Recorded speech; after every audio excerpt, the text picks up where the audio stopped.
شیطان الرجیم بسم اللہ الرحمن الرحیم۔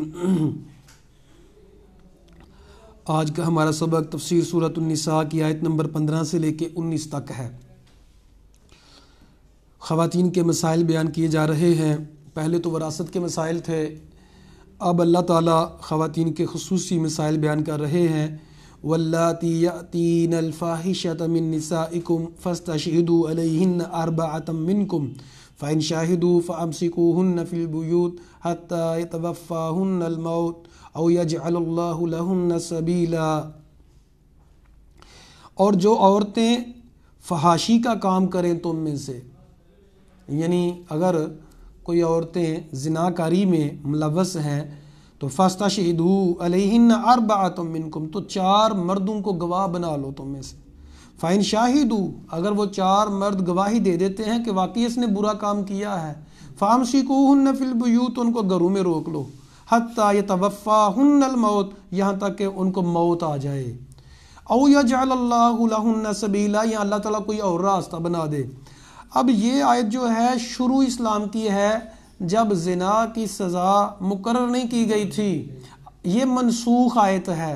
اب نیا حکم آ گیا ہے کہ جو خواتین اگر شادی شدہ ہیں، مرد اور عورت زناکاری کرتے ہیں تو ان کی سزا رجم ہے، ان کو پتھر مار مار کے قتل کر دیا جائے، اور اگر غیر شادی شدہ ہیں تو 100 کوڑے اور 1 سال کی جلا وطنی، یہ متفقہ طور پہ زنا کی سزا ہے۔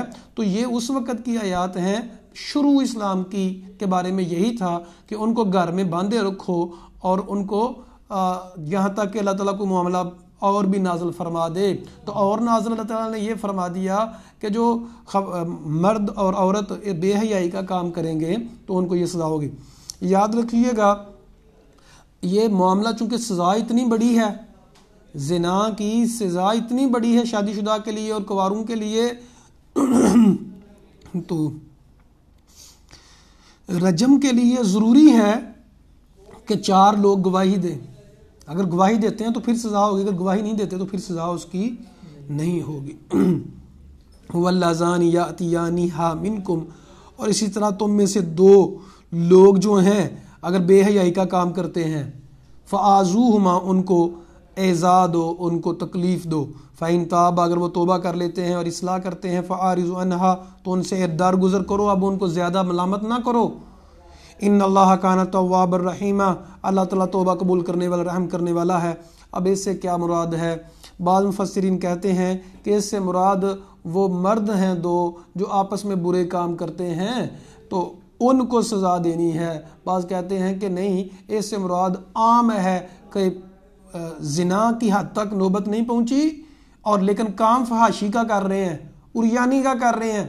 اور بھائی زنا کی سزا جو ہے وہ رجم کرنا ہے، لیکن زنا سے پہلے بھی تو معاملات ہوتے ہیں، تو جو زنا سے پہلے کے معاملات ہیں تو وہ بھی اگر کوئی بے حیائی کا کام کرتا ہے تو ان کو بھی سزا دو۔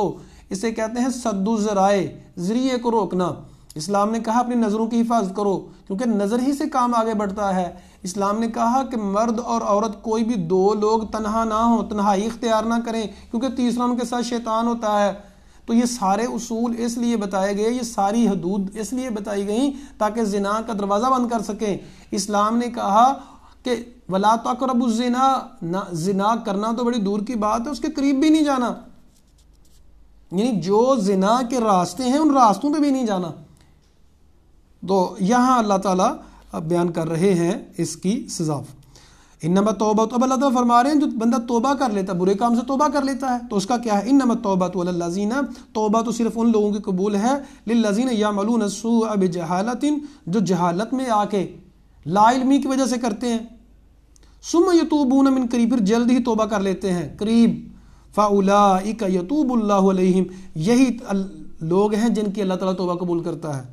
وکان اللہ علیما حکیما، اللہ جاننے والا، حکمت والا ہے۔ اور یہ نہیں کہ پری پلان کیا ہوا ہے اور وہ گناہ کر رہا ہے، یا پھر پتہ بھی ہے کہ برا کام ہے اور پھر دڑلے سے کر رہا ہے، سر عام کر رہا ہے، اس میں توبہ ہی نہیں کر، تو یہ مومن تو نہیں کر سکتا، کیونکہ مومن کے دل میں تو اللہ کا ڈر ہوتا ہے۔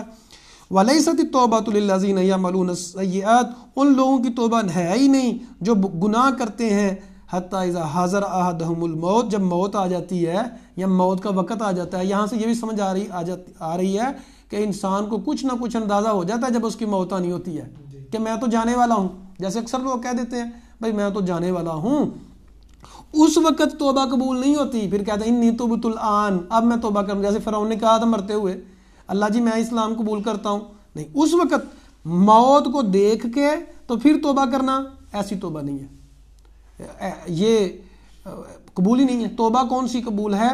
گناہ کر کے شرمندگی اور فوراً معافی مانگی جائے، یہ بھی نہیں کہ وہ ڈٹا جائے اس کے اوپر۔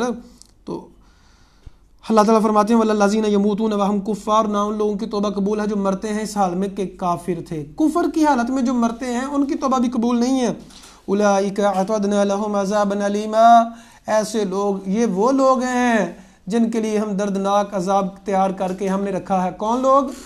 وہ لوگ جو کافر ہیں اور وہ لوگ جو زندگی میں تو توبہ نہیں کرتے، مرتے وقت توبہ کر لیتے ہیں۔ جب بیمار نہیں تھے، صحت مند تھے تو اللہ کا نام نہیں لیتے تھے، مستیاں کرتے تھے، فحاشی اور یانی والے کام کرتے تھے، جب بیمار ہوئے بیٹھے ہیں تو کہتے ہیں ہم نے تو اللہ اللہ کرنا ہے۔ وقت ہوتا ہے ہر چیز کا، تو توبہ کا بھی وقت ہے۔ یا ایھا الذین آمنوا، اے ایمان والو، لا یحل لکم ان ترثوا النساء، یہ چونکہ پوری سورۃ النساء ہی میں بہت زیادہ خواتین کے مسائل بیان کیے جا رہے ہیں، ایک اور خواتین کا جو بڑا اہم مسئلہ ہے وہ بیان کیا جا رہا ہے۔ مشرکین مکہ اور عرب میں یہ کلچر تھا کہ جو عورت جس کا خامد فوت ہو جاتا تھا تو اس عورت کے اوپر اس خاندان والے ہی قبضہ کر لیتے تھے۔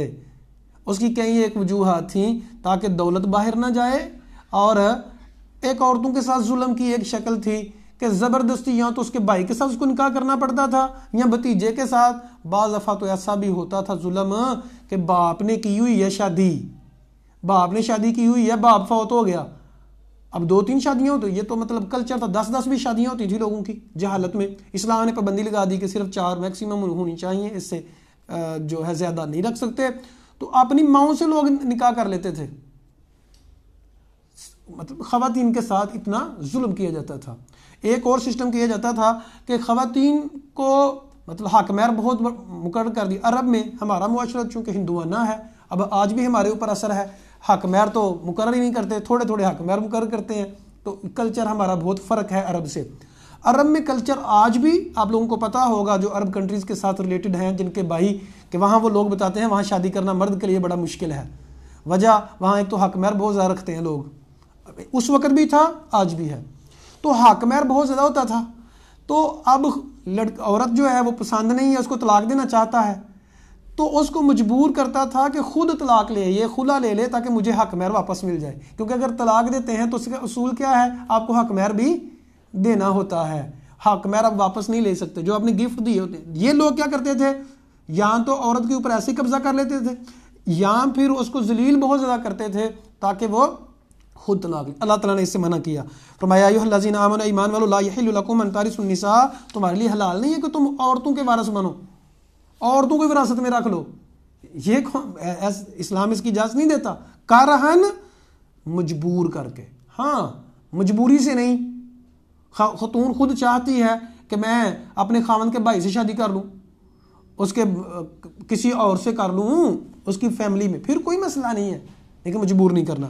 وَلَا تَعْضُلُوهُنَّ، اور نہ تم ان کو روکو، لِتَذْهَبُوا بِبَعْضِ مَا آتَيْتُمُوهُنَّ، کہ تم وہ لے سکو جو تم نے اس کو دیا ہوا ہے حق مہر، اتنا مجبور کر دو۔ إِلَّا، مگر ایک صورت ہے، أَن يَأْتِينَ بِفَاحِشَةٍ مُبَيِّنَةٍ، وہ واضح فحاشی کو آتی ہیں، واضح بے حیائی کا کام کرتی ہیں، تو پھر آپ ان کو سزا دے سکتے ہیں، پھر ان کو آپ تنگ بھی کر سکتے ہیں، پھر ان کو ان کی جو ایکٹیویٹیز ہیں ان کی پابندی لگا سکتے ہیں کہ یہ کام بھی نہیں کرنا، یہ بھی نہیں کرنا، باہر نہیں جانا، اس طرح کے معاملے کر سکتے ہیں۔ وَعَاشِرُوهُنَّ بِالْمَعْرُوفِ، اور ان کے ساتھ نیکی کے ساتھ، عاشروہن، رہو ان کے ساتھ نیکی کے ساتھ، اچھے طریقے کے ساتھ۔ اب اللہ تعالیٰ نے بہت بڑی بات بیان کی، یہاں غور کیجئے گا، فَإِن كَرِهْتُمُوهُنَّ، اگر تم انہیں ناپسند کرتے ہو، واضح بات ہے، یعنی تمہیں ان کی حرکتیں پسند نہیں کوئی بھی، فَعَسَىٰ أَن تَكْرَهُوا شَيْئًا، ہو سکتا ہے تم ایک چیز کو ناپسند کرتے ہو، وَيَجْعَلَ اللَّهُ فِيهِ خَيْرًا كَثِيرًا، اللہ تعالیٰ اس میں بہت زیادہ خیر رکھ دیتا ہے۔ ہر شادی شدہ جوڑے کو اس آیت کی تفسیر، اس آیت کا لیکچر، اس آیت کو ضرور سمجھنا چاہیے۔ کتنے زیادہ ایسے جوڑے ہیں اس آیت کی وجہ سے ان کا نباہ ہو جاتا ہے، ٹوٹتے ہوئے جو رشتے ہیں وہ بچ جاتے ہیں۔ اس آیت کو یاد رکھیں، لوگوں کو بتائیں اور لوگوں کو سمجھائیں کہ نبی صلی اللہ علیہ وسلم نے یہ بھی فرمایا کہ اگر تمہیں اپنی بیوی کی ایک عادت بری لگتی ہے تو کوئی ایسی بھی تو ہوگی جو اچھی لگتی ہے۔ اگر آپ کو کوئی اپنی بیوی کی اچھی عادت ملتی نہیں ہے تو پھر اپنی عقل کا علاج کروائیں، کیونکہ دماغ ٹھیک نہیں ہے۔ اور بھائی ایسا ہو سکتا ہے کہ کسی انسان کے اندر صرف خامیاں ہی خامیاں ہوں؟ بتائیں مجھے، دیکھیں ایسا تو ہو نہیں سکتا نا۔ اللہ تعالیٰ نے انسانوں کو مجموعہ بنایا ہے، خوبیاں بھی ہیں خامیاں بھی ہیں۔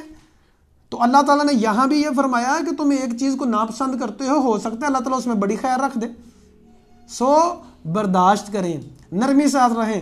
نبی صلی اللہ علیہ وسلم نے فرمایا کہ عورت کو ٹیڑھی پسلی سے پیدا کیا گیا ہے، اس لیے اس کو اگر تم سیدھا کرنے کی کوشش کرو گے توڑ بیٹھو گے، ٹوٹ جائے گی۔ اور اگر معاملہ چلانا ہے تو پھر چل سکتا ہے، اسی طرح برداشت کریں، اس کے ساتھ برداشت والا معاملہ کریں، صبر والا معاملہ کریں، اللہ تعالیٰ جو ہے بڑی برکتیں عطا فرمائے گا۔ اور آج کل تو مسئلہ یہ ہے، جس انسان کو یہ بڑی فکر ہے یار میری بیوی بڑی ٹیڑھی ہے، اس کو میں نے سیدھا کرنا ہے، وہ اپنے دماغ سے سوچے میں خود سیدھا ہوں، اور بھائی میں کیا، خود میرے ساری عادتیں سیدھی ہیں کہ میرے اندر بھی ٹیڑھا پن ہے؟ اور جو بھی انسان ہے اس کے اندر ٹیڑھا پن تو پھر ہے نا۔ اگر اپنی خود غلطیاں کرتا ہے تو اس کی غلطیاں کیوں نہیں برداشت کرتا؟ یہ بہت بڑی منافقت ہے ہم میں۔